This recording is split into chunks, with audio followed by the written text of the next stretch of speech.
Apa itu globalisasi ekonomi? Dan mengapa hal ini penting bagi negara berkembang seperti Indonesia? Mari kita bahas bersama. Secara sederhana, globalisasi ekonomi adalah proses meningkatnya keterkaitan dan ketergantungan antar negara dalam bidang ekonomi. Artinya, batas antar negara semakin kabur dalam aktivitas seperti perdagangan, investasi, tenaga kerja, dan teknologi.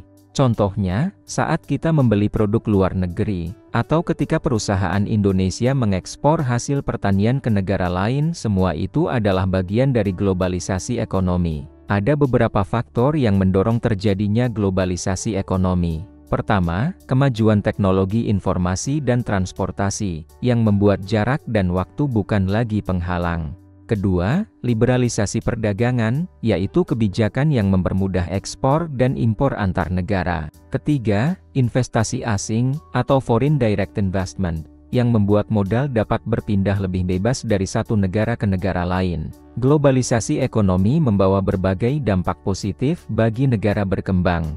Pertama, meningkatkan kesempatan kerja, karena perusahaan asing membuka pabrik dan kantor di negara berkembang. Kedua, terjadi transfer teknologi dan pengetahuan, yang membantu peningkatan kualitas sumber daya manusia. Ketiga, meningkatkan pertumbuhan ekonomi, karena ekspor dan investasi meningkat.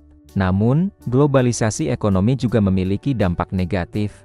Negara berkembang sering kali hanya menjadi pasar bagi produk negara maju, bukan produsen utama. Selain itu, ketimpangan ekonomi dapat meningkat, karena hanya sebagian kelompok yang menikmati keuntungan globalisasi. Dan yang paling berisiko, industri lokal bisa kalah bersaing dengan produk impor yang lebih murah dan efisien. Kesimpulannya, globalisasi ekonomi adalah pedang bermata dua. Di satu sisi, membuka peluang besar bagi kemajuan ekonomi. Namun di sisi lain, juga bisa menimbulkan tantangan baru bagi negara berkembang. Kuncinya adalah bagaimana setiap negara bisa memanfaatkan peluang globalisasi tanpa kehilangan kemandirian ekonominya.